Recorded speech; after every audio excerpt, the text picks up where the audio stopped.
Welcome once again, everyone. Thank you for joining us this evening for the special event with Dr. Khadar Vali, sir. Please feel free to come forward, relax, and kindly silence your mobile phones. Let us now watch the brief introduction video of Dr. Khadar Vali, sir. And natural healing. We are honored to welcome him today to help us understand how we can reclaim our Khadar Vali, the Millet Man of India, a visionary in holistic health, sustainable living, and our aunt Siri Sawaka proudly presents Dr. Khadar Vali, the Millet Man of India, a visionary in holistic health, sustainable living, and natural healing. We are honored to welcome him today to help us understand how we can reclaim our health and build a better future, starting with the urgent challenges we face today. In 2025, 7 of the top 10 causes of death in the United States are chronic diseases. Over 60% of Americans live with at least one condition, such as heart disease, cancer, diabetes, or stroke. These are not isolated numbers. They reflect the lives and struggles of millions. South Asian Americans face an especially heavy burden when it comes to chronic illness. They have some of the highest rates of cardiovascular disease, with greater hospitalization and mortality from atherosclerotic heart disease than almost any other ethnic group in the US. But the greatest disparity is in diabetes. South Asians are more than twice as likely to have type 2 diabetes compared to white Americans and show higher rates of impaired glucose tolerance and new onset diabetes. This growing wave of chronic and mental illness, especially among Indian and South Asian Americans, raises a critical question.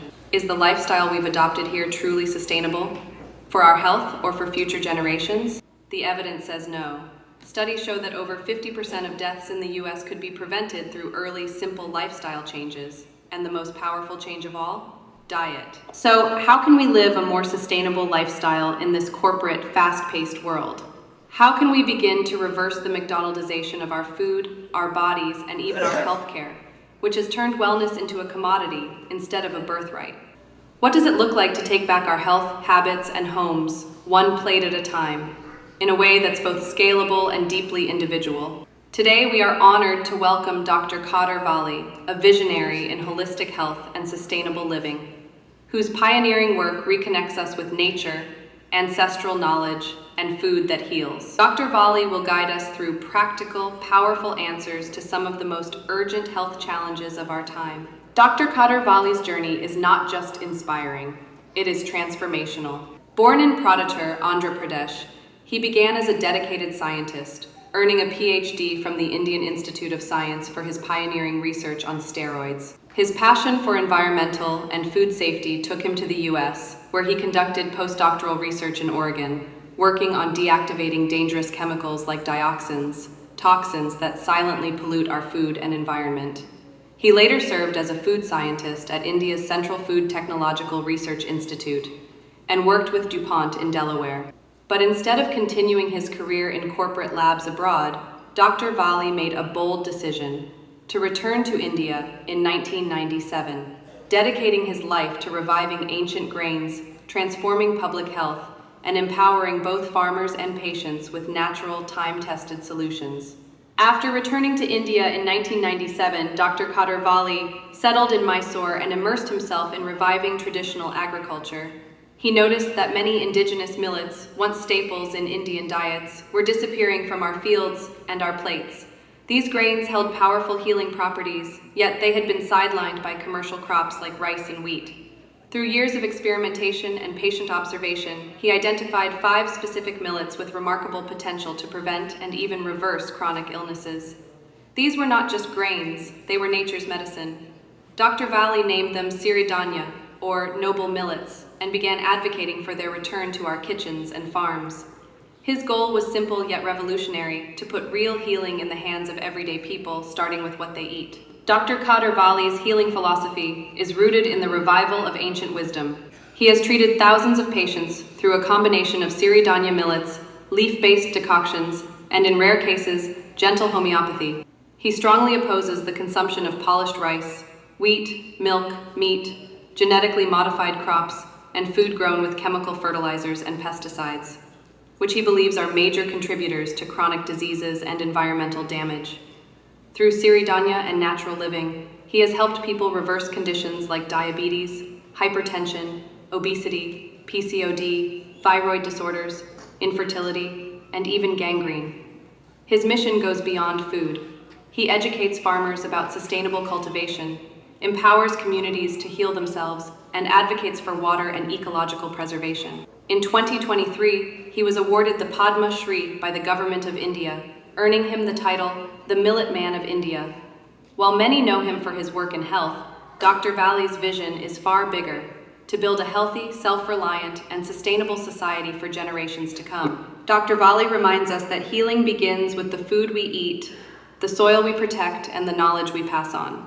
His message is not just about millets. It's about reclaiming our health, heritage, and harmony with nature. Each of us can take a step, whether it's switching to Siridhanya, supporting local farmers, or just listening to our body's natural rhythms. This is our moment to turn awareness into action. His journey has never been a solitary one. Beside him, through every step, stood Sri Mati, Usha Khadar Vali Garu, a quiet force of strength, grace, and dedication. And now, his daughter, Sarala Garu, carries forward this vision with the same integrity and passion. For over 3 decades, this remarkable family has lived not just a philosophy, but a purpose, healing lives, transforming farming, and nurturing a return to sustainable, conscious living.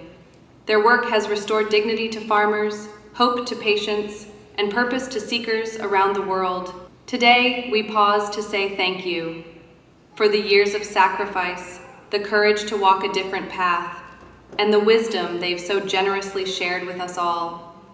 With immense respect and heartfelt gratitude, let us now warmly welcome Dr. Khadar Vali Garu, Sri Mati, Usha Khadar Vali Garu. Please give a big round of applause for the renowned scientist, visionary, and millet man of India, Dr. Khadar Vali.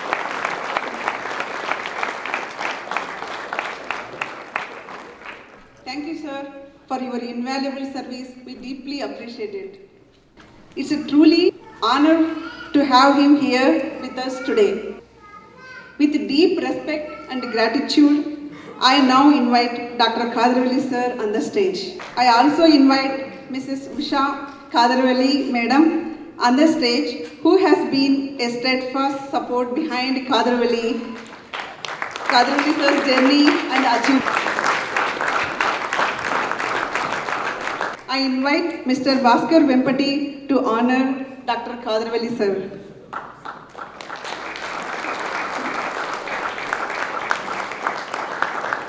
I invite Aarti Chandekar to honor Mrs. Usha Khadar Vali madam.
Kindly ensure all your mobile phones silence, please. Please refrain from any videography and photography while Khadar Vali sir is speaking. I now have the great honor of inviting Dr. Khadar Vali sir to speak. Let's give a big round of applause to welcome him. Namaste. Yeah, our objective is to set back, rather mildly adjust the course that the human race is now trekking, and I personally strongly believe it's in the wrong direction and angle. So we need to get back to the course of humans so that the future generations and future life forms can have a beautiful life going into the future.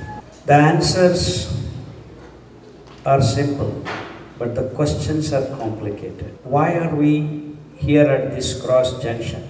Is the complicated question. The simple answer is we have come away from nature. 92,000 billion pigs are slaughtered every year in the last 15 years.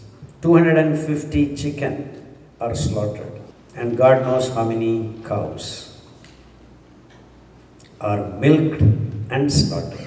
To produce 1 kilo of meat, be it chicken, be it pig, be it cow, be it goat, you need approximately 50,000 liters of water. So I told you the numbers, 92 billion pigs alone would cost so much water. 1600 million soybean, 1600 million tons of soybean, 1600 million tons of sweet corn, American sweet corn. These two are mixed to make animal feed. And then IVF, in vitro fertilization, utilization of steroids and antibiotics. We are making this heap of meat and milk. This transition to the natural, from the natural foods to this artificial food, I termed as industrial food. It's not food, it is industrial food. Sadly, the human race, I am blaming everyone, not Americans, not Europeans, not Indians, everyone. All the human race is in this blame. No one asked a single question, why are we doing this? Because the transition has occurred under the sabotage of corporate food culture. So, I'm going to give you a simple thing that is happening. It's not yet happened, but I'm sure it will happen. A software engineer working from home orders food. 3 minutes, the food arrives. And he is not there where he was supposed to be. He is in the toilet. A drone comes chasing him and delivers the food in the toilet. Am I making sense? That's where we are almost there. In Bangalore, I travel a lot. I take a bus from airport back to Mysuru. It's 4 hours, 4.5 hours journey. The traffic is so much that we take 2.5 hours to cross from north part out to south part, and then within 1.5 hours I reach Mysuru. So almost, we don't know, umpteen number of times the bus stops in different junctions. We're sitting on high, the fly bus it is called. It's a huge big bus. So if you just open, you can see the whole traffic. I have seen more than maybe 10 times that the car is waiting in the traffic. A Zomato's motorcycle zooms and then hands over the food. This is not the earlier scene that I said. That has not happened yet. This has happened umpteen number of times. As we speak, it might be happening. 1.2 crores Zomato Swiggy orders on a day where this so-called IPL match happened. I'm sure you're all aware of it. It got finished at 12:30 or 12 night in India. By 6 a.m., our governments have sold 40 crores rupees worth profit of liquor. Why am I giving all these examples? This is where we are. All that million tons of production. So you are basically producing rice, wheat, these two prerequisite for meat industry, soybean and each acre of these lands are utilizing approximately 200 to 300 kilograms of fertilizers, approximately 30 to 50 kilograms of pesticides. God knows how many acres have been deforested and converted to this industrial food production. And I don't want to take you through the numbers of zeros that you require to produce this humongous amount of meat, rice and wheat.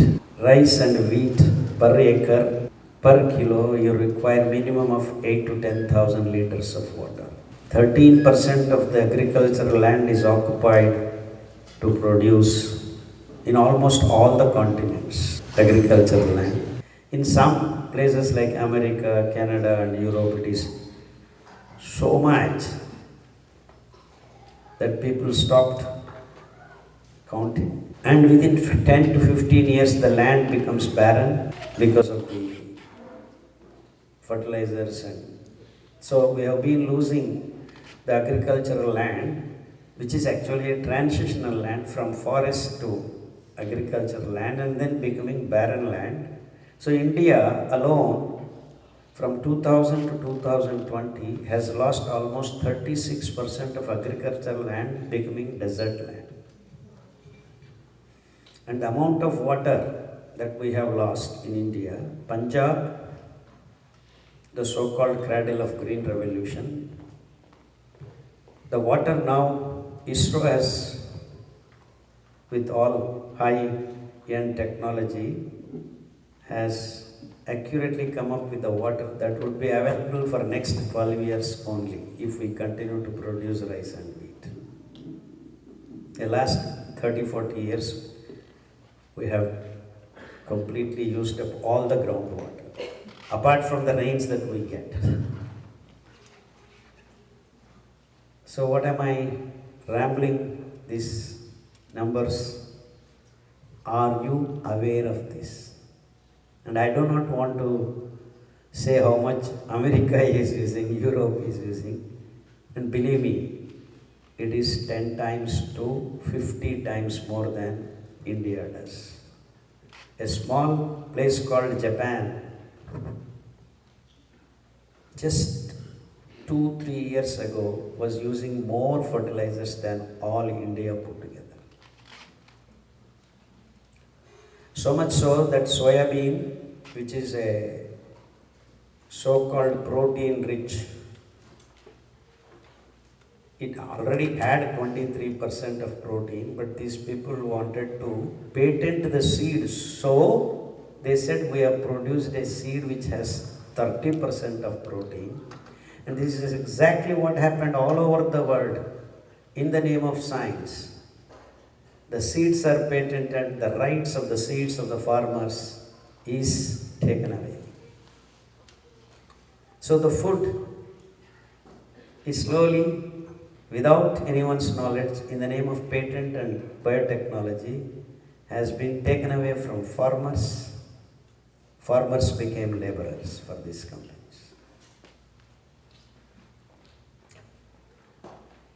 It is a multidimensional rampage that is going on in the name of food. So what happened, the farmers became laborers, not only in America, not only in Europe, everywhere, wherever these grains go, this is what happens. The damage of the agricultural land, the farmers becoming laborers, so centralization of food production. Farmers have no rights on the food that they grow. See, this is a complex web of things happening right under our nose. This has all happened in the last 42, 50 years in all parts of the world, and then in Europe and America it is 30, 40 years earlier. This is all the story is. It's very simple. And all the human race had no question to ask. because the corporates have engulfed the policy makers, so no one asks any question. So-called green revolution experts, white revolution experts, now they are spinning pink revolution. Oh, protein is needed. Each kilogram of the body weight, you need to have 1 gram of protein. So if this boy weighs 50 grams, he needs to, 50 kilos, he needs 50 grams of protein. And in the soybean increased genetically modified grain 30 grams, that means he needs approximately to eat 200 grams of soybean. And any meat doesn't have beyond 18 grams of protein. Whether pig meat or chicken meat, or maybe eggs have 1 or 2 grams of extra protein. So that means if he needs to have 50 kilo boy needs to have protein, you need to have 50 grams, approximately 300 grams of meat he has to eat. See how unscientific it is, but then it is science. Hey, you need this much protein. Lo and behold, the moment this narrative is built up, everyone is going to gym, pumping whey protein, this protein, that protein. What all happened was the kidneys started malfunctioning. And no problem, we have dialysis units come. No questions asked. In nature, the protein is made by legumes, pulses, lentils we call. They do make with the association of wonderful nitrogen-fixing bacteria in their root systems. So almost all pulses in the world have approximately 20 to 24 grams of protein. And we have no protease from mouth to till the celiac region, not even a single peptidase. Peptidase is an enzyme which breaks the protein. Peptides, the sequence of amino acids. And it is the peptides, proteins, enzymes, they make the platforms for the biochemical reactions. They perform the reactions. So the total protein content you have is approximately 4 to 5%, not more than that. And what we burn for energy on a regular basis is the carbohydrate. So almost all living forms are carbohydrate burning units. They don't burn protein. But no one has asked this question. What I'm trying to build a narrative is that we have been driven into narratives that are suited to the corporate food culture, not to the biochemical processes that we are endowed with. Am I making sense? This is not science I am talking about. But in the name of science, you have been led to believe that you need this, you need carbohydrate. What I'm trying to build a narrative is that we have been driven into narratives that are suited to the corporate food culture, not to the biochemical processes that we are endowed with. Am I making sense? This is not science I am talking about. But in the name of science, you have been led to believe that you need this, you need carbohydrate, you need fat, you need protein. This is the nutrition and you need some vitamins. So this is all that the narrative has been built, and this is science. And over the past years, then, the real science of your body, that to maintain the blood homeostasis. This is technical term, bear with me. What does homeostasis mean is that there should be certain amount of glucose dissolved in certain amount of blood. So overall you have approximately 5 to 6 liters of blood. Each liter of blood is supposed to have 1 gram of glucose. And the remaining, many of the biochemicals dissolved are very, very less compared to this. So homeostasis overall in loose term means 1 gram of glucose per 1 liter of blood. Am I making sense? 1 gram, 1 liter. 5 grams, 5 liters. This is called homeostasis. Now, why is this very important for us? If I increase to 10 grams, 15 grams, 25 grams, 40 grams, 50 grams, what happens? The blood becomes thick. Say, imagine you take 5 grams of sugar and dissolve in 1 liter and heat it to your body temperature, which is approximately 38 degrees centigrade. Now, instead of 5 grams, I put 50 grams and heat. Then what happens? You are making gulab jamun? Syrup. You make gulab jamun. So it's become thick. So now, if you eat, I went to Gujarat the other last week, morning breakfast, half kilo jalebi.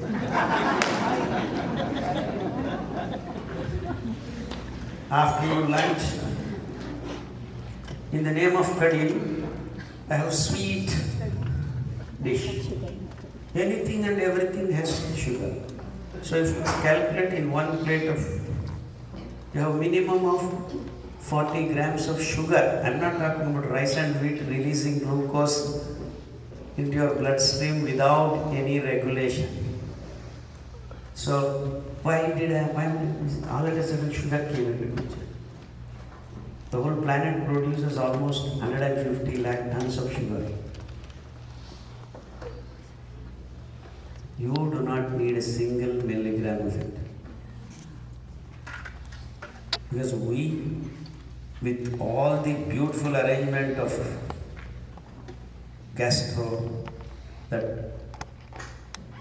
what do they call this? Elementary canal, digestive system, we are supposed to convert the complex food materials through digestive processes and release glucose into the bloodstream as the end product of this digestive process, sequence of process. So, what are you doing? What are you doing? Morning. What are you eating in America? Morning breakfast. Donuts? Yeah. Waffles. Jam? Waffles? Maple syrup over it?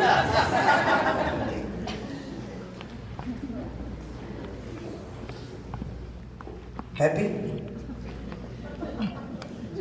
Very happy. Am I right? So if you calculate just the breakfast alone, your bloodstream is pumping in more than 70 grams of glucose. Hey, come on, Dr. Khadar, we know. You burn glucose. So what's your problem? Let it there. Okay, let's see. How much you burn if you walk 1 hour? So I keep walking 1 hour non-stop. I am carrying this much body weight, so this much energy. We calculate, we know now, a lot of science. To walk 1 hour, you can burn 1 gram of glucose. So now 5 grams of the homeostasis has to be distributed. You need to walk how many hours? 5 hours. 5 hours. Now how much did we load? We are somewhere at 50 grams. So how many hours do you want to walk? Hey, simple calculation, boss. Tell me. 2 days. 50 grams Hey, you have forgotten your mathematics. 50 by 5, so 10 hours. Then we are still in the breakfast. Lunch. Say another, let's not say lunch we don't eat, we only eat one sandwich and this. So rice and wheat, no control, within 15 minutes they flood your blood. So 25 grams. Lunch we eat light and we have to work, otherwise you sleep. So okay, 25 grams. And how many hours? Another 5 hours. Then evening, 5-course meals, 10-course meals, and so another 50 grams. So another 10 hours. How many hours? 25 hours. How many hours are there in a day? 24 hours. Are you walking 24 hours at least? No. So approximately we are actually consuming maybe 3 to 5 grams. If you are sitting all through the day, like what we are all doing, computer ding ding ding ding and all that. And even poor boys and girls, young fellows are also now stuck with these phones and ding ding ding. Earlier at least boys and girls used to run around, if not anything. So that means if you do this so-called sedentary life of 24 hours a day, of course night you are sleeping, even to sleep, breathe and you do need 3 to 4 grams of glucose for 10 hours of sleeping. And if your brain is working this and that, that also requires heightened levels of glucose consumption because you need energy for the neuron systems to work. So another 5 grams or 10 grams. And just in the house here and there, just we are breathing and walking and whole 12 hours we spend in another 5 grams. So maximum you require is around 25. I'm just telling balance sheet, I'm trying to give you the balance sheet. So per day you can, without even walking, without doing anything, you can spend around 25 grams of glucose. So the maximum you can consume, the word consume is very important, is around 35 grams to 40 grams. Okay, a little bit tummy I want. Look. See, now you see why obese people are there. Why? The excess glucose that has come. Don't think it is as simple as that. The body is fighting it out. Don't worry, sir. I have liver, I have pancreas, I have spleen, I have all this endocrine system. They are so good at it that they convert this excess glucose to cholesterol, triglycerides, rheumatic factor, glycogen, fat, meat.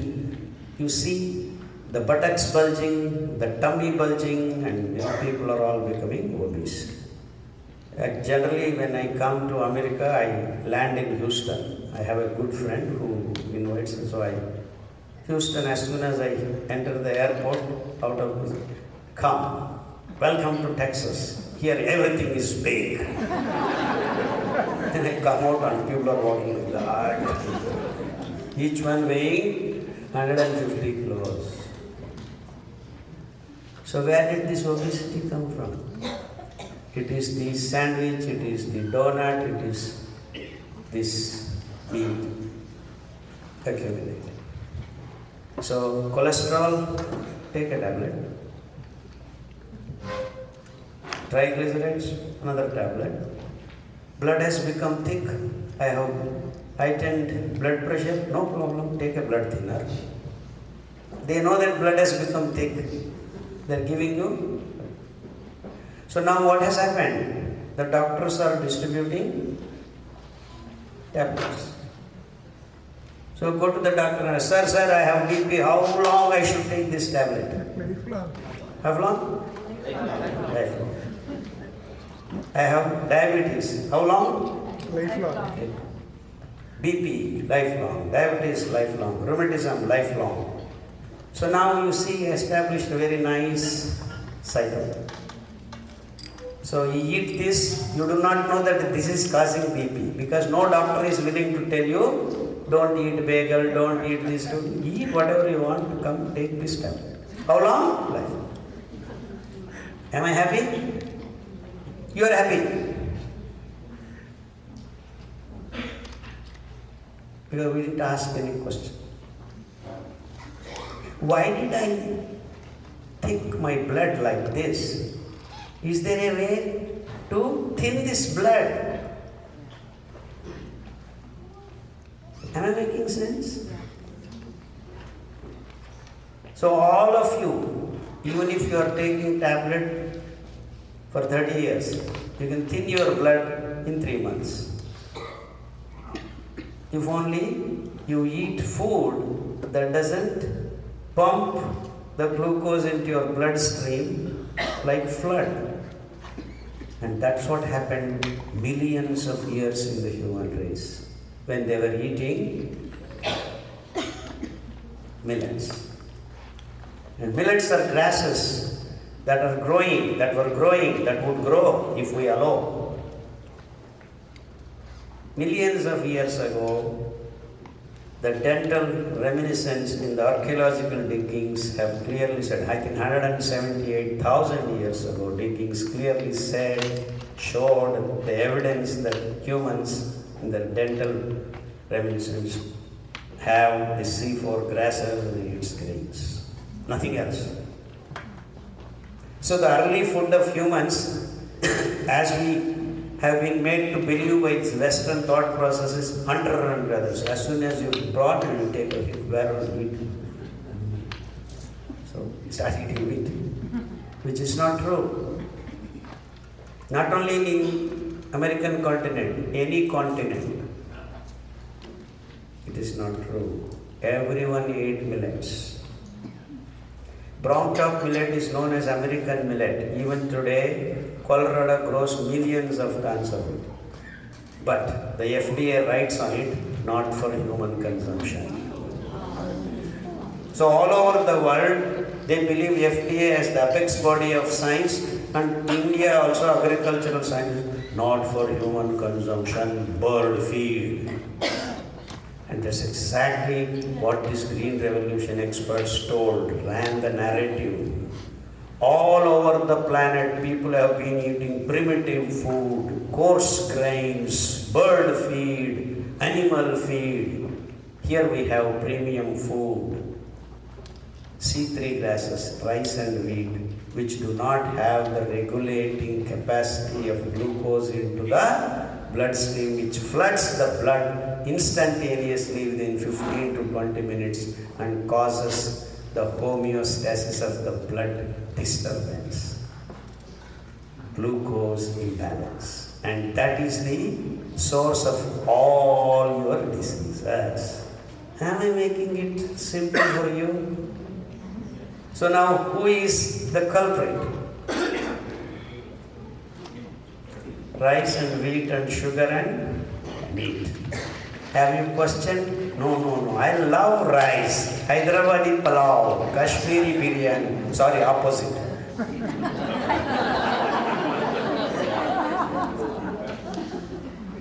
Zomato, Swiggy, order. The parents do not have anything to resist. Neither the experts are telling nor the parents are telling. And then all these elder generation blame the young generation. Oh, our kids do not listen to us. Who is making the bagels? Who is making the pizza? Who is making the burger? Who is making the profit? It is the elder generations who are blaming the younger generation. So much so that we have young boys and girls diabetic, type 1 diabetes. They have to inject insulin. Sometimes glucose goes down further because of the high dose of insulin, the glucose dips. In fact, they are more in danger than when the glucose is high. They are starting these problems at the young age of 3, 4, 5. And who is the reason? Babies. They don't know anything. So it is this food culture that we have created in the last 40, 50 years is sole reason for our kids being born. Type 1 diabetes 5 to 6%, I guess. Physically handicapped 5 to 6. They earlier they used to say 8%, now they are correcting. They are bringing, this again plan for narrative. Okay, let us take that numbers only. I don't want to have any contest with these numbers. Left to myself, I would put it at 8%, 9%, but then let us bring it down as they are talking 5%, 5%. ADHD, attention deficit hyperactive syndrome, more than 5%. Mentally retarded 5%, physically handicapped 5%. And I believe in Europe and America, girls and boys more than 5 to 7% do not know who they are. They don't know what sex orientation they should be in. They're confused. It's all because of hormonally imbalance that group is emerging. So who disturbed the hormones? The unnatural preparation, synthesis of this eggs, meat, milk, heavy dosages of steroids and antibiotics while producing these products. Invariably, they are called actually residues. I mean, all of it does not go, but the residues are enough to disturb your hormonal balance. So much so that in America and Europe, the young girls at the age of 6 are menstruating. So all over the world, these technologies are imported, and now we have the average age of girls getting matured, the menstrual cycle beginning, used to be 15, 16 in every part of the world, including America. Now it is age 8 or 9 they are menstruating. And direct result of this white revolution is that women started having hair on their upper lip. I have no problem, beauty parlors. You can laugh, you can smile. This is what is happening. And the hairlines have started receding for men because they started losing their sperm. So much so that last month I went to England, toured from Lancaster to London. I had to look with where are the English fellows? Not seen. 5 to 10% only are available. They are evaporating. It's not an England story.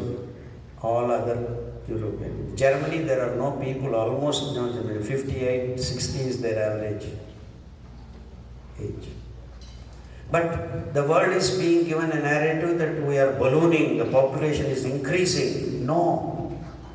The fact of the matter is the population is going down because we are not maintaining the birth rate. 2.8 should be the birth rate in a country if it wants to exist in the future. Now, Japanese, there are no Japanese anymore. They are building robots. South Korea, in the next 4 years, it is supposed to become extinct. This has been the story of human race. We have been built up wrong narratives, and we have no questions to ask. Our focus is shifted to consuming culture, and we are consuming not each other, all the living things on this planet. We have consumed the natural resources, and the diversity has disappeared. 68% of fauna and flora is just gone.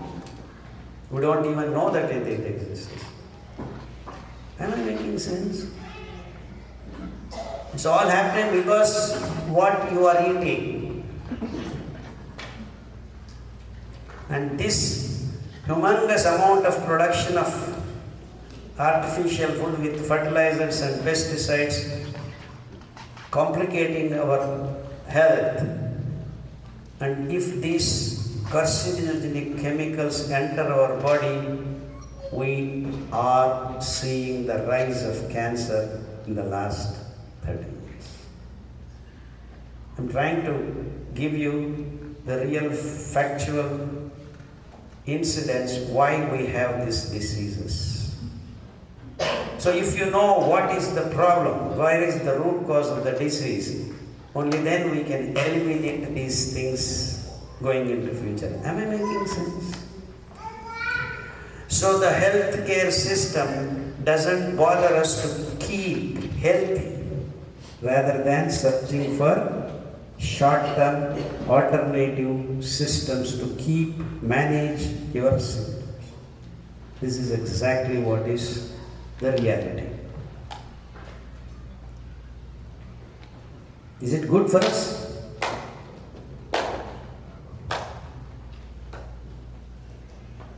It's not good for us, is okay. But a bird called penguin in the South Pole has the same cancerous condition because the herbicides that we used for this humongous amount of meat making, the soya bean and genetically modified sweet corn being the animal feed, that residues have seeped into the water bodies and are troubling the penguin and its eggs.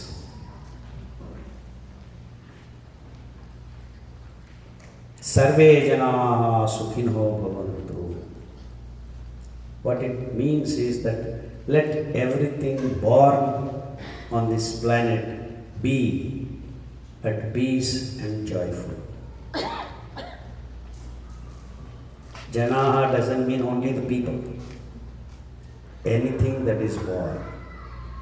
That is the Ghoshavakya of Sanatana Dharma. Why am I mentioning? We, instead of holding to that sentence, we have joined the bandwagon. India produces 133 lakh tons of wheat.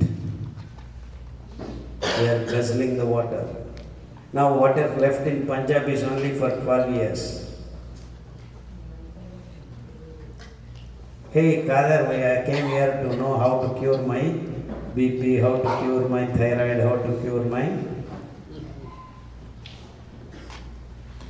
You can cure all these diseases because these diseases have appeared because of glucose balance gone.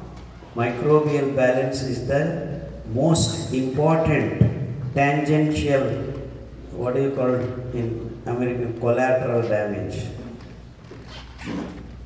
Because glucose and hormones imbalance has occurred, the chemicals, steroids, antibiotics, pesticides, they are killing the gut microbes that we had. 2.5 kilos should be the weight of the microbes. Now modern man on all continents have got only 1 kilogram approximately. So why gut microbes are so important? Because it is the doctor within. They are the ones which regulate, help symbiotically work with your living cells and complete the biochemical health processes. So without gut microbes, you cannot be healthy. No one is mentioning about that. Am I making sense? So in this, where did I keep my phone again?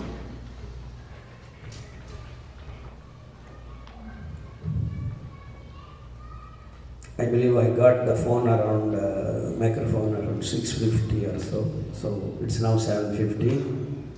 25 minutes journey with me. You are all now primed.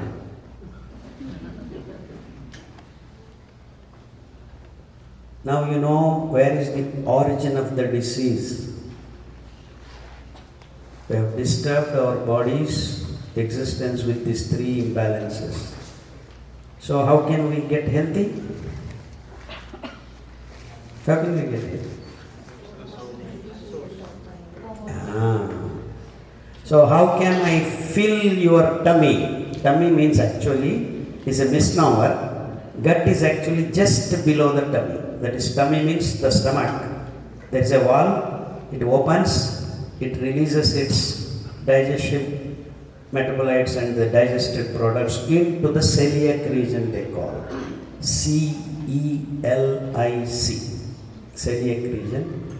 That's where the gut microbes inhabit and start helping the absorption of nutrients, distribution of nutrients, making some transporters, transmitters, regulators, all these wonderful background platform jobs is done by these gut microbes. It's like, imagine a flight comes in to the airport, then you have ground facilities.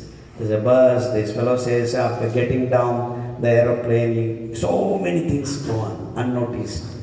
Like that, these gut microbes do all the necessary things for the proper digestion, proper distribution of the nutrients, and not only that, the toxic morbid waste that we generate when the action takes place, they are identified and sorted out so that you have Mala Mutra Sweda Nidra. So your shit comes out properly, your shit is made properly, your bowels move properly. In fact, the other day one patient came and said, we'll correct your gut microbes. There is a dish called ambali. In South India, we call fermented porridge ambali. How do you make it? Very simple. Take 5 grams of these millets. I have not talked anything about millets. We will talk now on. 5 grams of these millets, and I will tell you the differences between rice wheat and millets. Then soak it for 8 hours. What do you do? 8 hours I have to soak. I didn't ask you to soak yourself into the water 8 hours. No, the problem is when you say, I don't have time. What are you talking? Say 8 hours. This is what they mean. 8 hours I have to soak. So please soak 8 hours. You don't need to bother. Just 1 minute job. Soak in the night. Get up in the morning. 8 to 10 hours. Half liter of water. How much? 5 grams. Half liter of water. Then cook for 5 to 10 minutes. It gets cooked. Then tie it up in the mud pot. Can we have that picture, Ramesh? Book, protocol? When you see it, it becomes clear for you.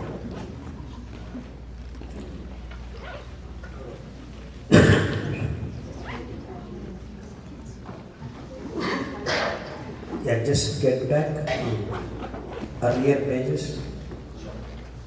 You people can read that far? Okay. We'll transfer all this information into your smartphones. And you can read. Sir, one more. I mean, just go earlier. And now you have to. This is the first page. The Siri Jivana, the science and art of living. We're going to, through this small PDF, give you all the tools and tricks that your life becomes science and artful. Till now you learned heartful, H-E-A-R-T. Now we are going to remove that H-E and then make artful. Science and art of living, just go.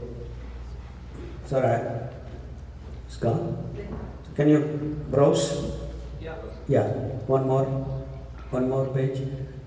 See, a lot of information on the millets, the 5 millets that can heal you of any disease. Go ahead. This is, I will come back to this page later. Okay. And this is the page that is very important for you, do's and don'ts. And if you just have a browse through don'ts, this is all that we are doing, everyone. All things that we are doing scientifically, when you analyze, that should not be done by any one of us. So we have figured out the alternatives in each and every section. So I actually requested Parvati and the organizing team to make this A4 size or whatever, A1 size, and distribute to everyone. And you keep on your fridge or walls every day, go this side, that side, read, and it enters your brain. Then slowly and steadily, if not today, if not tomorrow, if not after 3 months, at least after 6 months, you'll start changing. Go ahead. Just one more page. This will come later. One more. Yeah, one more. Go ahead. No, you are going up. Down? Yeah. Then next. Yeah, please run through. 6, 7, 8, 9, 10. Next. 11, 12. This is what we were talking about. How to make Ambali so that we can have our gut microbes from 1.1 kilos to 2.5 kilos. So take 5 grams, half liter water, soak for 8 hours, cook for 5-10 minutes. Now we have cooked this thin porridge is here, tie in a cotton cloth. Why only mud pot? We are going to ferment. Invite the microbes to come and be part of this porridge so that when we drink it, our celiac region gets these wonderful microbes that settle down and slowly start helping us. So now if I take 1 millet for 2 days, we have a set of 18,000 diversified bacteria, gut microbes settling in. Now after 2 days, I do the same process with another millet. Another 18,000 to 20,000 diversified microbe we are settling in. So if I repeat 10 days, 2 days each with different millet, lo and behold, in matter of 6 weeks to 6 months, your gut microbiome is replenished. So then later onwards, you don't need to do this on a daily basis. Once in a week you can skip. Every day go this side, that side, read, and it enters your brain. Then slowly and steadily, if not today, if not tomorrow, if not after 3 months, at least after 6 months, you will start changing. Go ahead. Just one more page. This will come later. One more. Yeah, one more. Go ahead. No, you are going up. Down? Yeah. Then next. Yeah, please run through. 6, 7, 8, 9, 10. Next. 11, 12. This is what we were talking about. How to make Ambali so that we can have our gut microbes from 1.1 kilos to 2.5 kilos. So take 5 grams, half liter water, soak for 8 hours, cook for 5-10 minutes. Now we have cooked this thin porridge is here, tie a cotton cloth. Why only mud pot? We are going to ferment. Invite the microbes to come and be part of this porridge so that when we drink it, our celiac region gets these wonderful microbes that settle down and slowly start helping us. So now, if I take one millet for 2 days, we have a set of 18,000 diversified bacteria, gut microbes settling in. Now, after 2 days, I may do the same process with another millet. Another 18,000 to 20,000 diversified microbe were settling in. So, if I repeat 10 days, 2 days each with different millet, lo and behold, in matter of 6 weeks to 6 months, your gut microbiome is replenished. So then later onwards, you don't need to do this on a daily basis. Once in a week you can skip. But till you are sure that you will not kill these microbes on a daily basis, what are the things that you are doing on a regularly? You are taking coffee, you are taking tea, you are taking sugar. Sugar is the enemy. If you have fiber, it encourages the microbes. So that is called now, all of a sudden, these experts are telling prebiotic, probiotic, postbiotic. It is as simple as your gut microbes. So anything that can enhance the biotic is prebiotic. So what is prebiotic? Only the things that are good for you is possible. If I take sugar, it is not prebiotic. It is antibiotic. Because pathogenic bacteria comes into play. Am I making sense? So prebiotic definition is something that has fiber in it so that these wonderful microbes that help our gut. So prebiotics give to biotic condition, that is microbes, which is pro for you. So probiotic is, that means a gut microbe that can help you towards health. So probiotic means biome and biotic, bacteria, fungus, are all things put together called microbiome, which will help you is probiotic. That means probiotic means the microbes per se that are good for you. So don't get confused with these fellows, no? Prebiotic, probiotic, postbiotic, forget about that. Something that will help you to get out of this confused state. Why am I asking you? If your gut microbes are not all right, your mind doesn't work properly. Gut-brain axis it is called. Because it is these microbes that make the enzymes, proteins, sometimes hormones, help make that what your brain center requires. Otherwise you become restless, you are angry, you are irritated. You need gut microbes are set, then you are calm. So I request all these heartful fellows to drink gut microbes so that you are calm. All the people who do meditation need to be calm.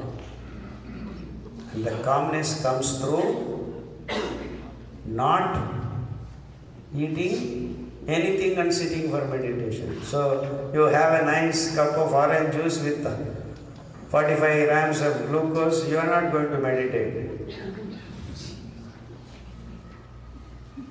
You drink a bowl of ambali, you cheat your stomach to open the valve by making very thin porridge. That's why I gave you that concentration. 5 grams in half liter. 2 people can drink. So if you have 1 kilo of a millet, almost 500 people can have. So 1 kilo of millet is say $2 or $3. For 500 people, you have made your microbial balance corrections. So within 6 weeks, every day $3, 500 people we can help. So 500 people can be set with $3 into 6 months. That is 180 days into $3. That is $5,040 or so can help 500 people in a matter of 6 months. So approximately $100 per person. Now they have come in with probiotics, each tablet costing 8,000 rupees, 12,000 rupees, and that prebiotic probiotic capsule is actually wrapped 2 or 3 microbes with a plastic wrapper. Why am I making this? It is so cheap. The real thing, the real 24/7 doctor is so cheap. But now if you go to a multi-specialty hospital, you have to pay so much money. The science and the right thing is very, very, very cheap. So a common man, an auto rickshaw driver or a laborer in the village can have his health reversed. Let the disease be cancer, type 1 diabetes or CKD.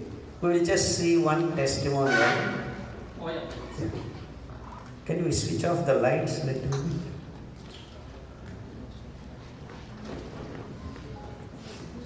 Just dim. Type 1 diabetes.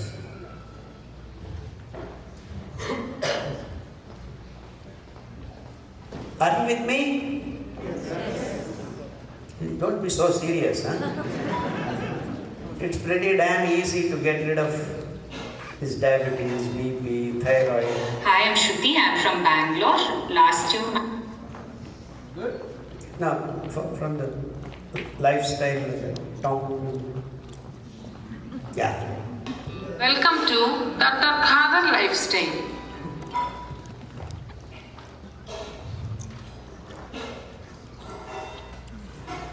Hi, I'm Shruti. I'm from Bangalore. Last year, my son was diagnosed with type 1 diabetes in the month of September.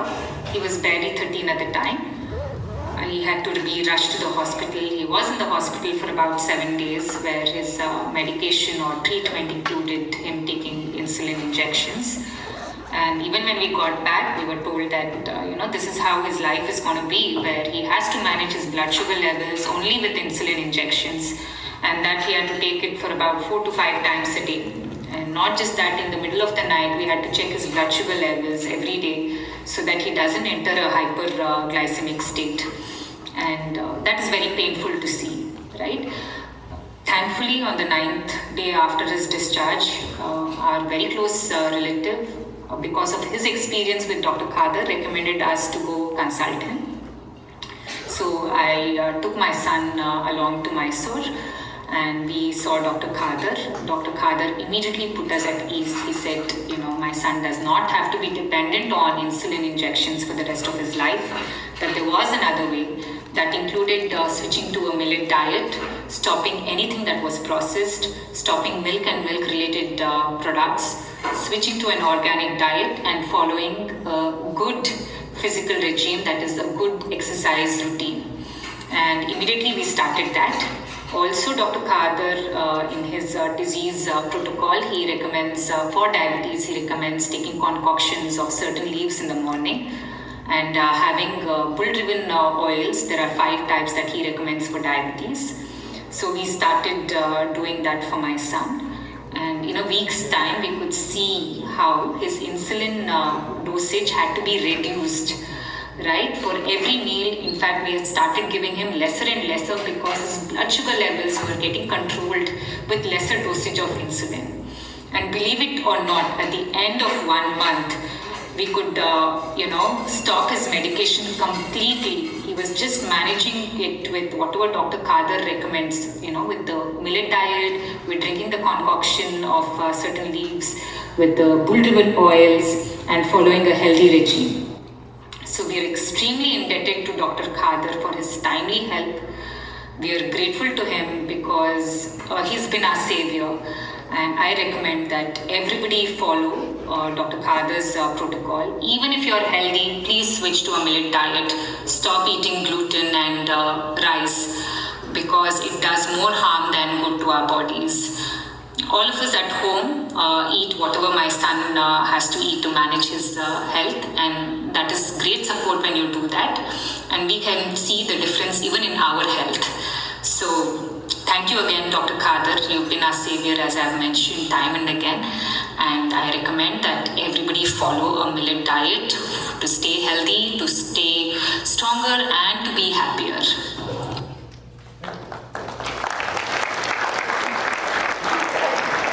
We have hundreds of kids throwing away insulin. And lakhs of diabetic patients, type 2, gotten rid of their tablets. And what happens with this diabetic condition most often, it's a one-way traffic. You take the tablets, and after 2-3 years, you get into insulin. After another 2-3-4 years, you have retinopathy, you have kidney problems, you have gangrene problem, you have... This goes on, and ultimately your life is miserable. And you can heal yourself. In fact, we had a very heart-touching incident in Bangalore. There was one auto driver, riding auto. He's diabetic. He taken tablets, insulin, and maybe his leg became gangrenous. Then you cannot heal the wound because the blood and bone marrow are infected, sepsis. So they said you have to remove the leg. And if you remove the leg for an auto driver, what would you do? So somehow he heard one of my lectures, not he, his relative, cousin. Then he said, you should do this. He said, I have to go driving. He said, he bought a iron bandli, we call, put some coal, and then started making this ambali. So he puts the soaked thing, and then wherever he finds time, he boils it and then ties the body and put it in the sand in his auto down, so that, and then he started drinking, morning once, evening once. Within 3 weeks, his wound started healing, and within 3 months, his leg became normal. And his HbA1c, which was 9.8, came to 4.9.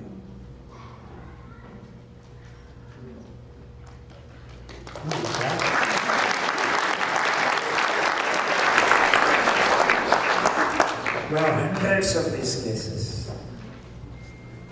So you correct the glucose balance and microbial balance and hormonal balance once you stop this drinking milk, which actually is touted as complete food for the human race. So much so that drinking milk is not enough. You need to eat paneer, you need to eat cheese, you need to eat, imagine this. That means they are concentrating so that you are consuming more and more. In fact, if you take 10 liters of milk, you will be able to make 1 liter of 1 kg of paneer. So they say paneer is good for you. But all of a sudden, in fact, I have seen in India, my experience is all these meditation people are eating paneer and sugar like it. Tons and tons of it.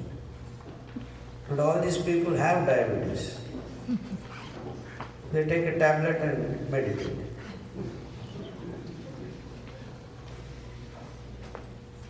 So if you drink the ambali, you start correcting your microbial balance, and the millets are the wonderful grains because they grow everywhere. They are called C4 grasses. So technically, the glucose is synthesized in these plants from C4 unit called oxaloacetic acid. Rice and wheat, it is called C3 grass. They synthesize their glucose from pyruvic acid, which is C3 unit, carbon, carbon, carbon. And carbon 4 unit is oxaloacetic acid, C, C, C, C.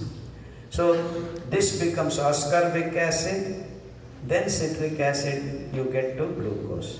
This pyruvic acid, oxaloacetic acid, ascorbic acid, citric acid, then glucose is formed. So this C3 to C4, if you give more water, it yields increase.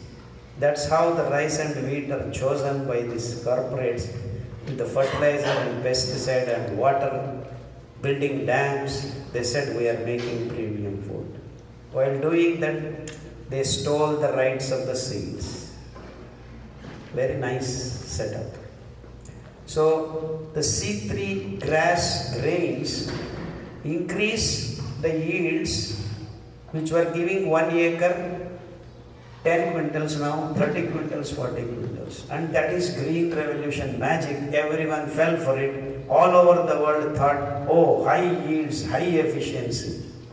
But then you need to give water, fertilizers, and that's where the business end comes.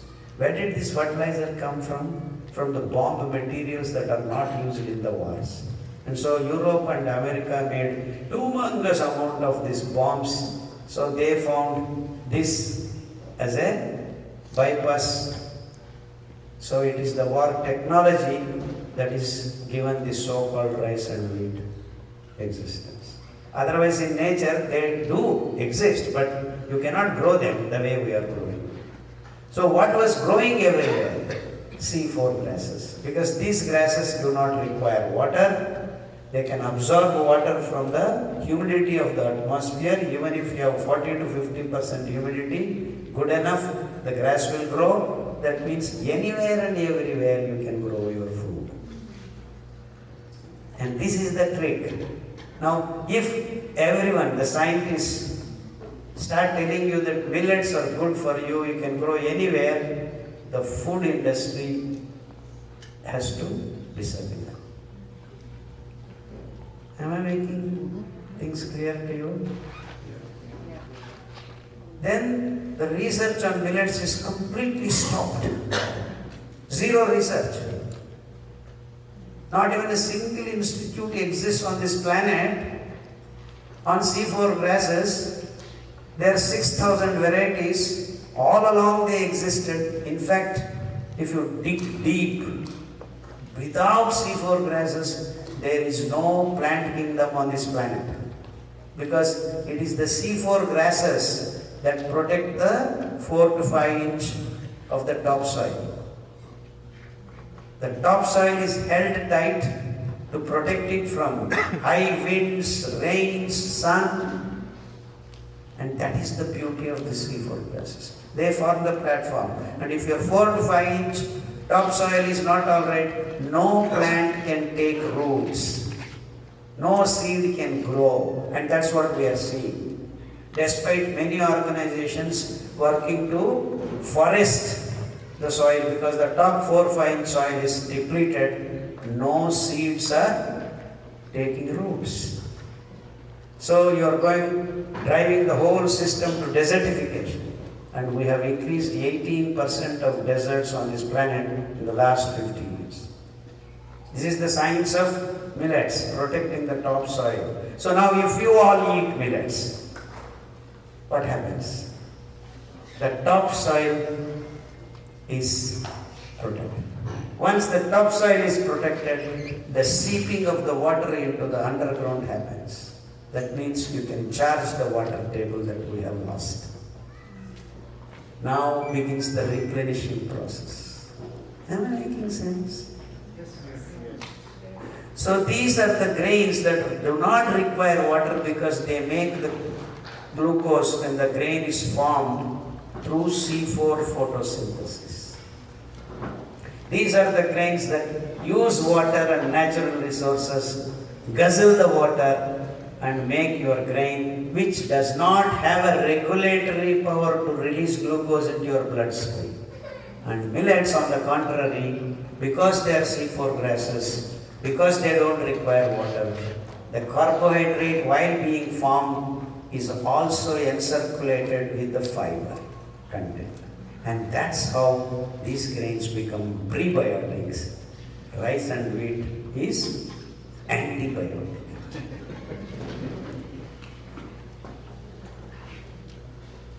Does it make sense? Yes. Now, food industry culture comes and chooses that for you so that you can become sick. Then the pharmaceutical industry sits upon it. Now we have a wonderful vicious cycle completed. So I make you sick and then send you there. No cure. This can be managed. And some of the diseases declared incurable.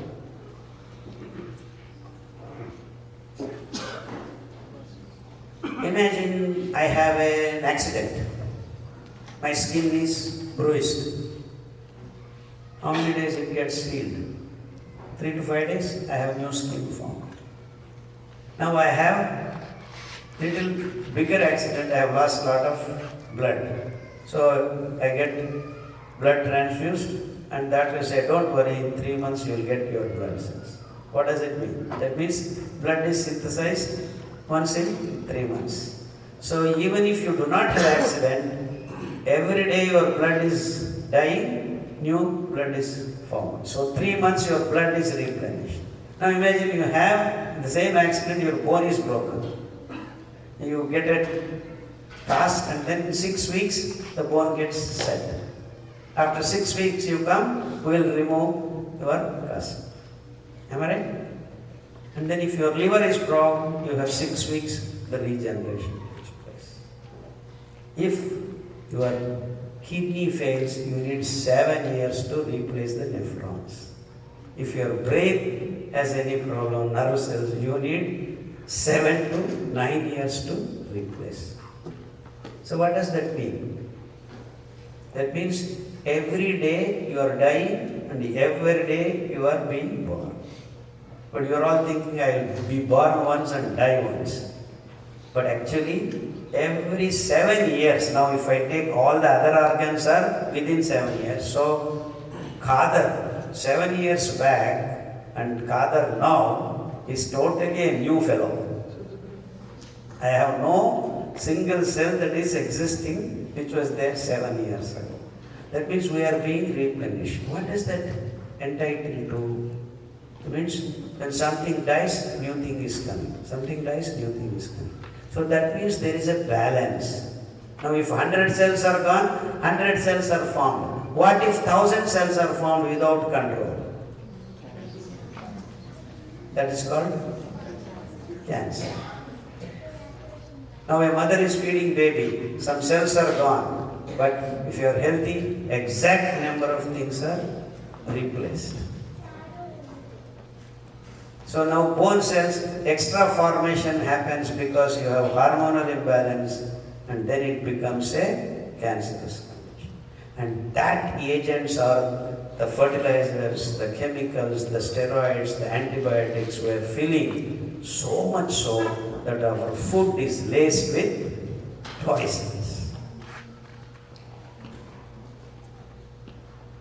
So now the cancer condition is arising because of the way we are producing our food, which is disturbing the balance of life and death itself. Life and death means today is born and after that's not the life and death. And actually we are not dying once, we are dying every minute, we are being born. And that is the life and the death cycle. In every living organism, it is happening. If it is a higher form of living thing, I'm not talking about bacteria and all that. In fact, that is also in the colony form, they are also doing the same thing. So the life balance, life and death balance is imbalanced, you have cancer. So who is causing? Punjab. 40% of cancer patients. Anywhere you use chemicals, this is increasing. Every so-called developed countries are harboring cancer patients. So why am I putting this across to you is that you can cure even the so-called cancer if you can bring back the balance. Who can do it? The gut microbes, the fiber. Simple. In fact, we have found that to be true.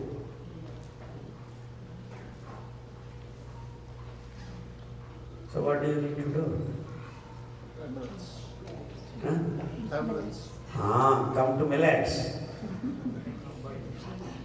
Because millets have the capacity to clean up your body.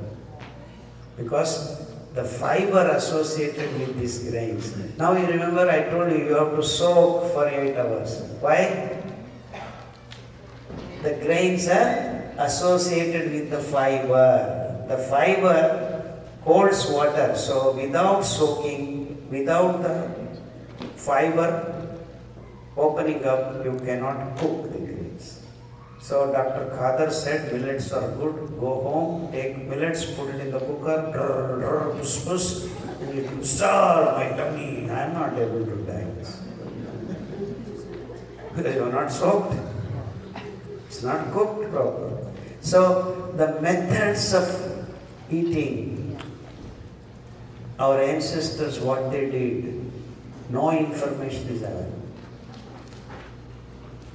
You think it is as easy as cooking rice and wheat. Why? We actually had last 20 years one advertisement. Noodles. No need of mother, no need of father, you only can make. 2 minutes. Just put it in boiling water. Because there is no fiber. Because there is fiber, you need to soak these grains. Foxtail millet has got 8% of fiber. Koda millet has got 9% of fiber. You can go to the table.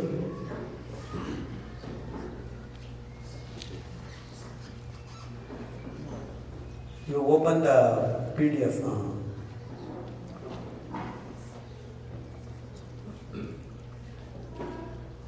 No, it's earlier. Slow.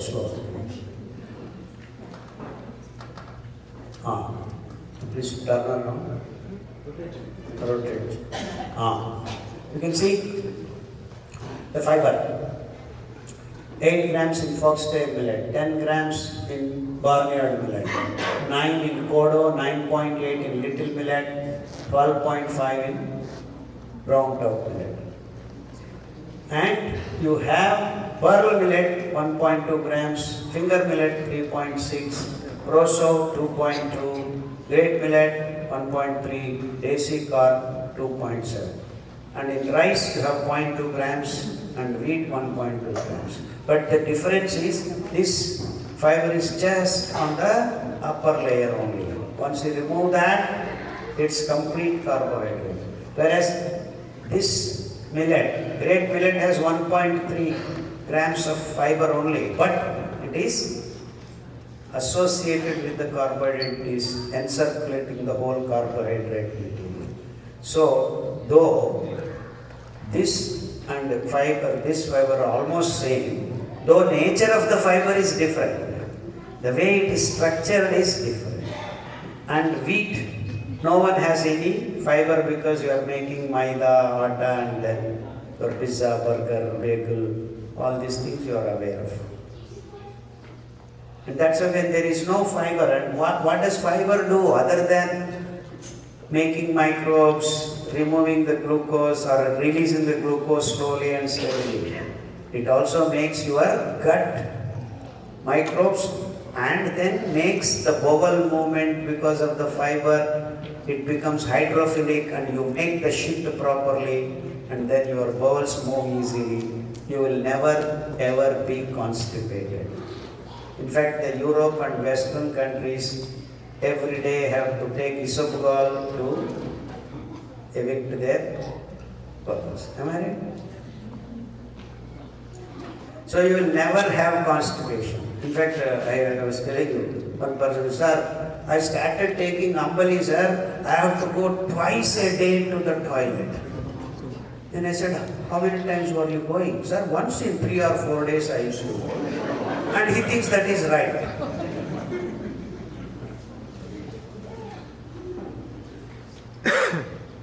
And that, like that, I can go on rambling about the benefits of millets being there in your food, because the fiber is so complete.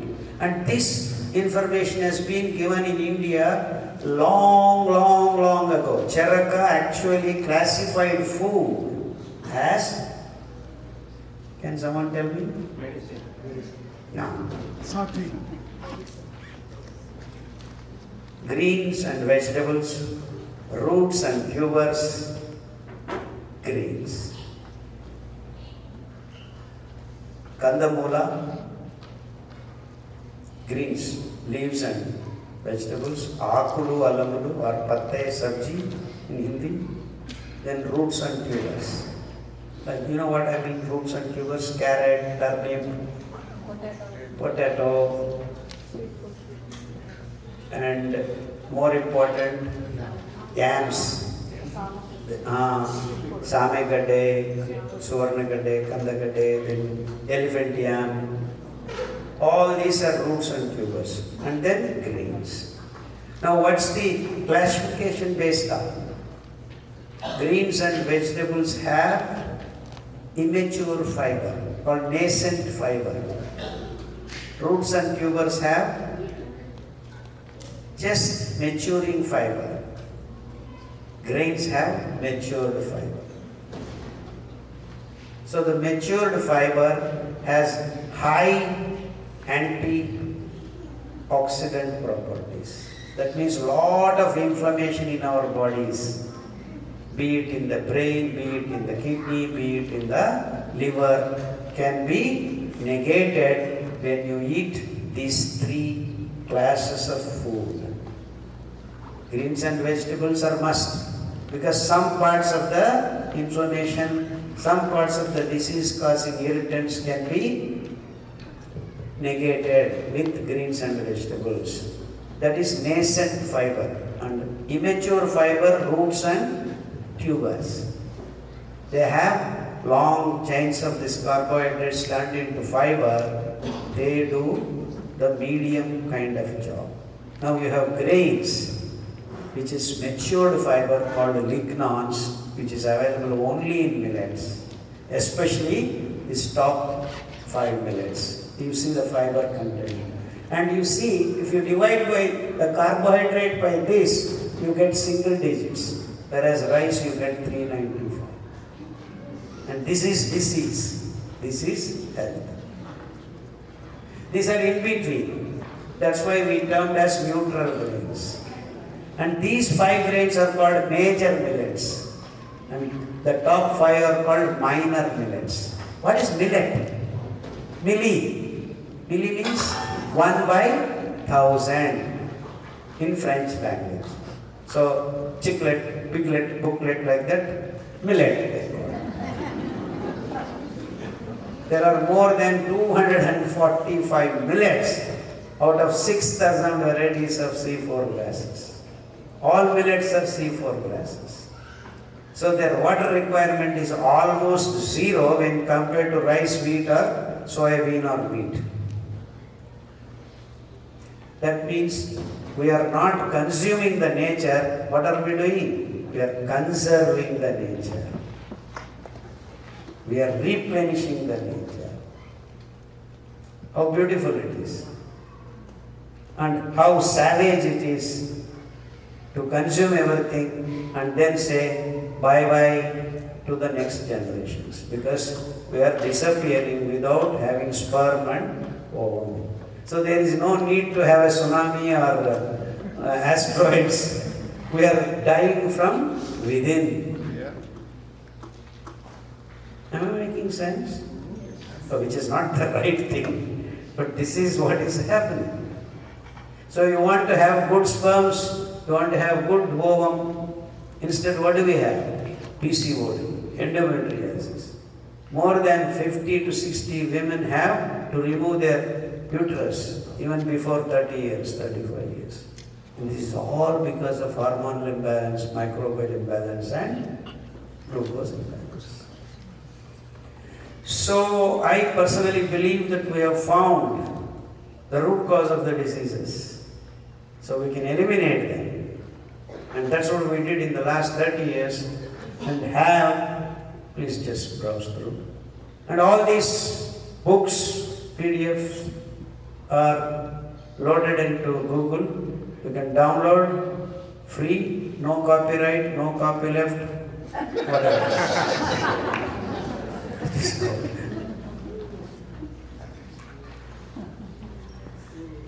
Yeah, I will come back to that page again. Yeah, please go ahead. So this is for all the people, whether you are healthy or not healthy, you need to read the first 15 pages or so, depending upon each PDF. We have all languages, all Indian languages, Odisha, Gujarati, Marathi, Punjabi, Malayalam, Tamil, Kannada, Telugu, Hindi, English, all languages we have. Please go through. And here, we'll stay in one of the, please come down. Please come down. One protocol we will go through, understand it, what it means. Yeah, just come down. Yeah, good. Yeah, one more. Yeah, actually this is good one. Obesity. So all Texans can.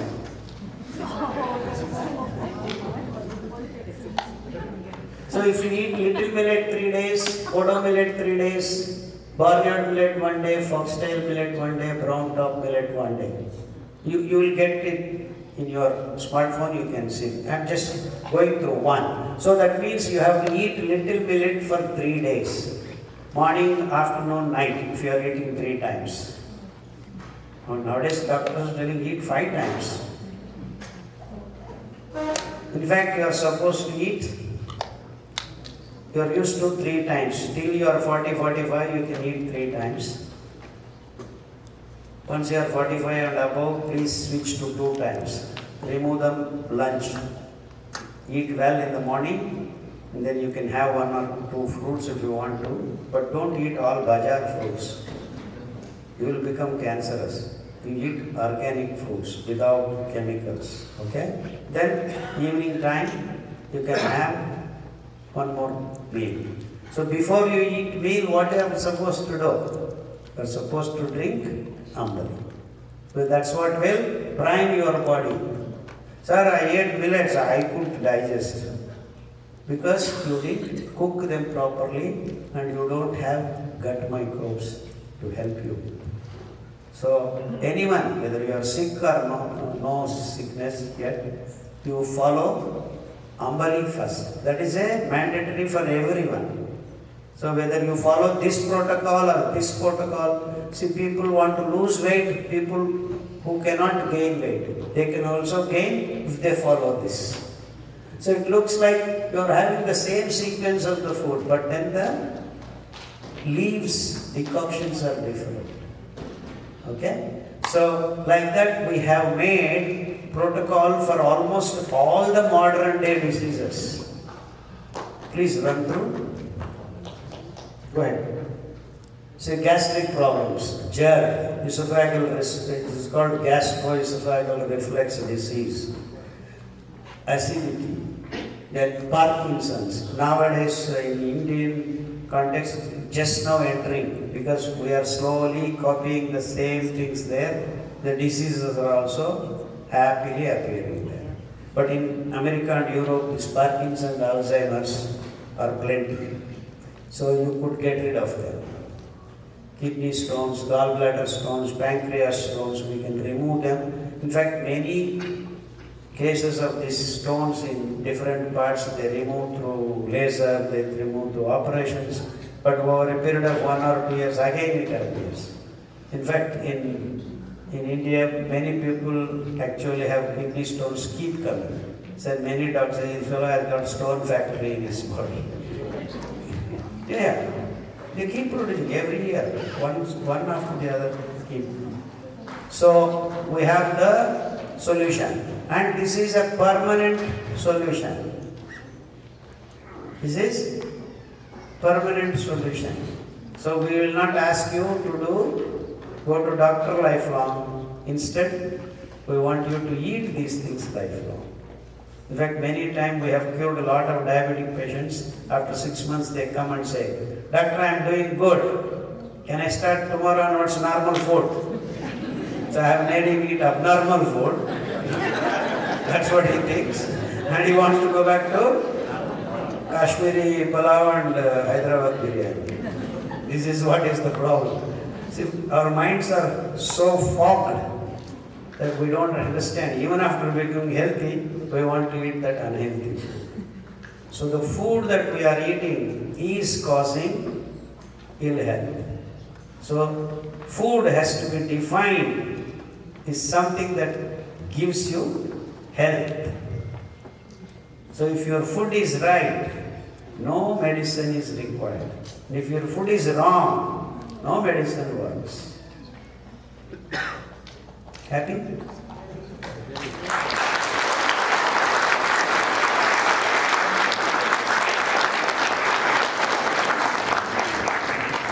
And if we can pass this message on to the young people, they need not see any doctor in their life.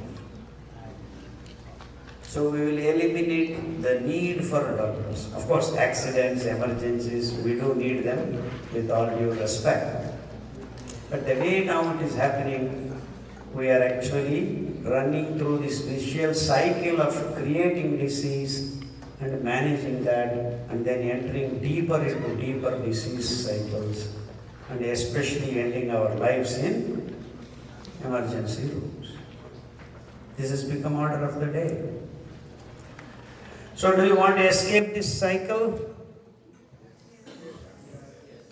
Krishna Bhagavan said, Yukta aharasya, Yukta viharasya, Yukta swapnavashanti. Good sleep, good food, good thoughts, plus yoga will eliminate suffering.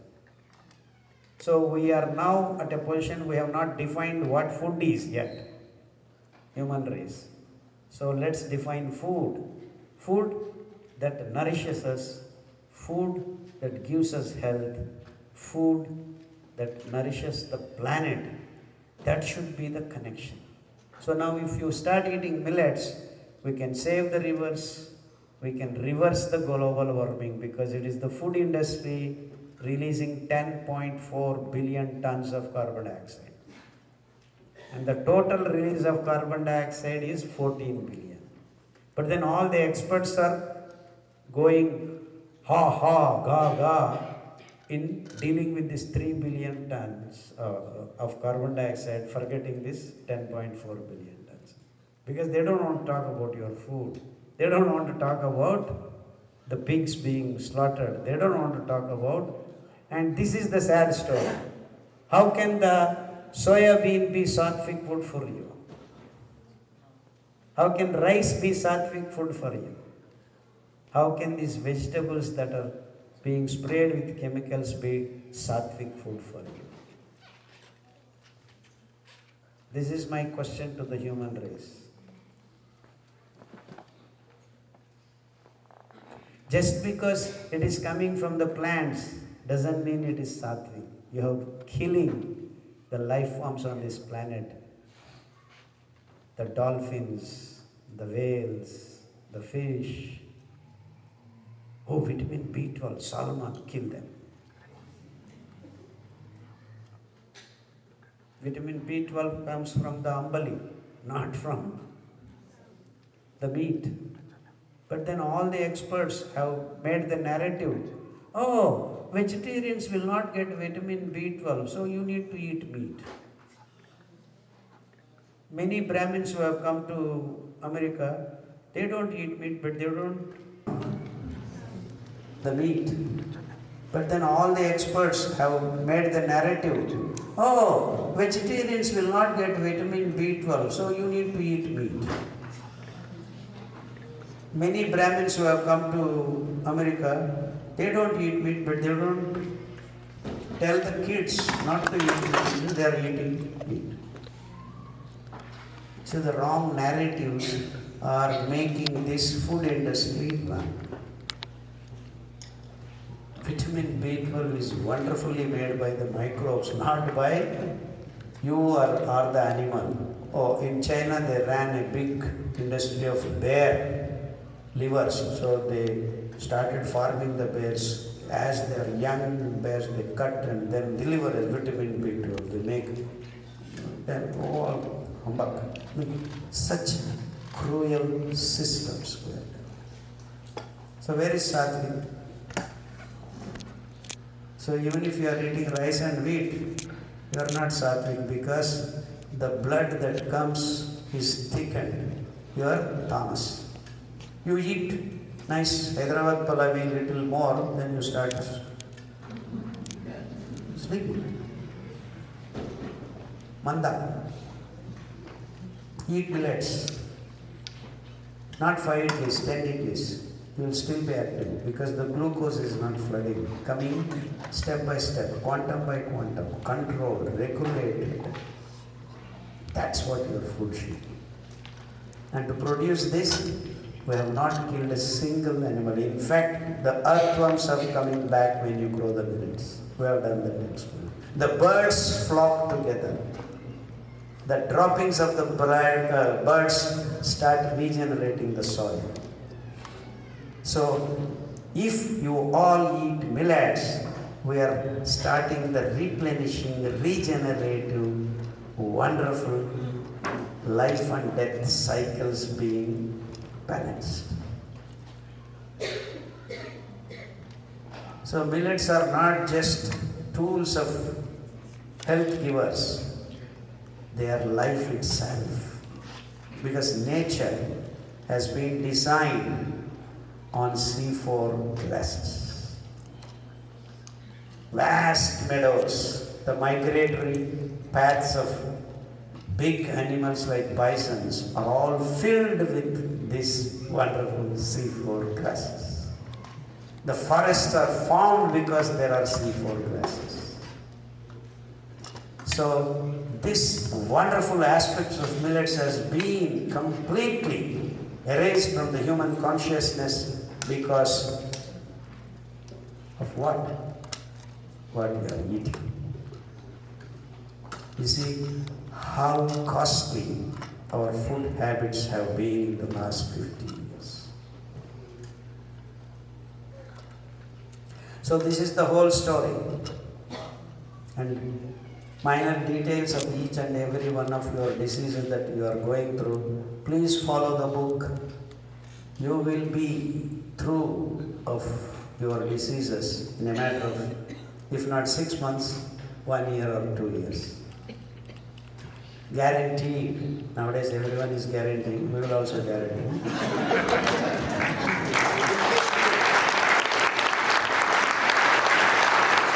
So, at the end of the day,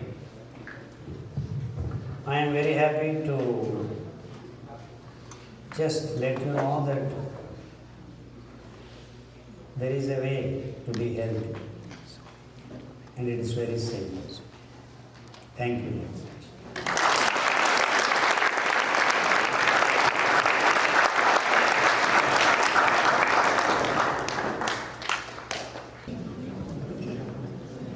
So there will be a Q&A at the end of the session. So please give a big round of applause for the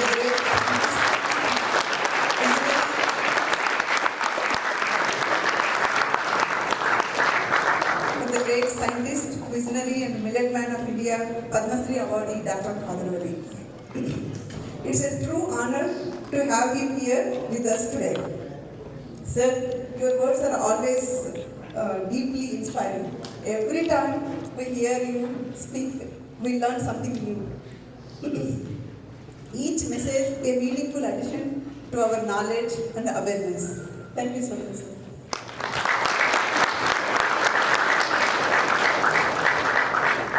Speaking personally, following Dr. Khadar Vali's Sirijivan holistic lifestyle, it changed our health and well-being for me and my family. With that inspiration, we started sharing this knowledge to all our community, friends, family, and beyond. So, due to that, due to that journey, we founding our Siri Savaka non-profit organization, which is dedicated to supporting Dr. Khadar Vali's mission. I had a great privilege working closely with Dr. Khadar Vali in naming the organization and designing the logo. An experience I always cherish. Thank you so much, sir. Sawaka means it's a well-being in Japanese. Sawaka, and we came up with the abbreviation like sustainable one wellness for all knowing awareness. So that was the Khadar sir came up with that.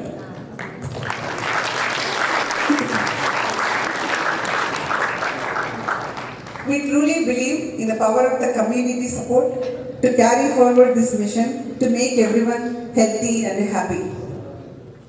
If you feel inspired by today's event and you would like to support our ongoing work, we warmly invite you to consider making a donation to Siri Savaka. Your support helps to continue hosting wellness seminars, community workshops, educational programs. Please visit our website www.sirisovaka.org. We will have a question and answer sessions at the end. So now I would like to say a few couple thank you notes. I would like to take a moment to recognize and thank you Mr. Raj Chupadi from Houston for his generous support in making this event possible. Special thanks to Mr. Raj Chupadi.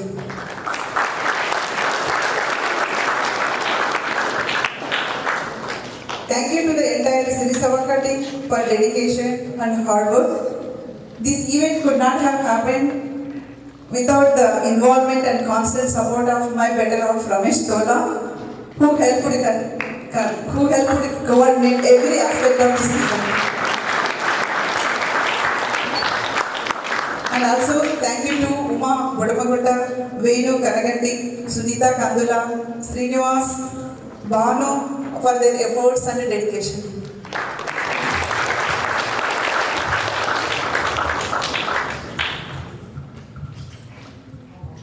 A heartfelt thank you to the Heartfulness brothers and sisters for their extended support and helping hands. Nikhil, Arati, Babu, Geeta, Saumitra, Siddhi, Priya, Neetu, etc. and many others too. Sorry if I missed any names. Thank you to Ravi for the videography. Thank you to Saumitra for the photography. Thank you to Suni Sesachalam from the organic sphere. A big thank you to Madhuri Allu for incredible effort in preparing and providing the millet food for us today. And to all the volunteers, your support is deeply appreciated. Murali, Karthikeyan, Nagi, Manju, Raghava, Tripti, Lakshmi Rao, Madhu, Budamagutta, Vidyasagar Ummadsetti, Uday, Swati, Sunita, Sandeepa Rani, Narayana, etc. Thank you so much for all your help.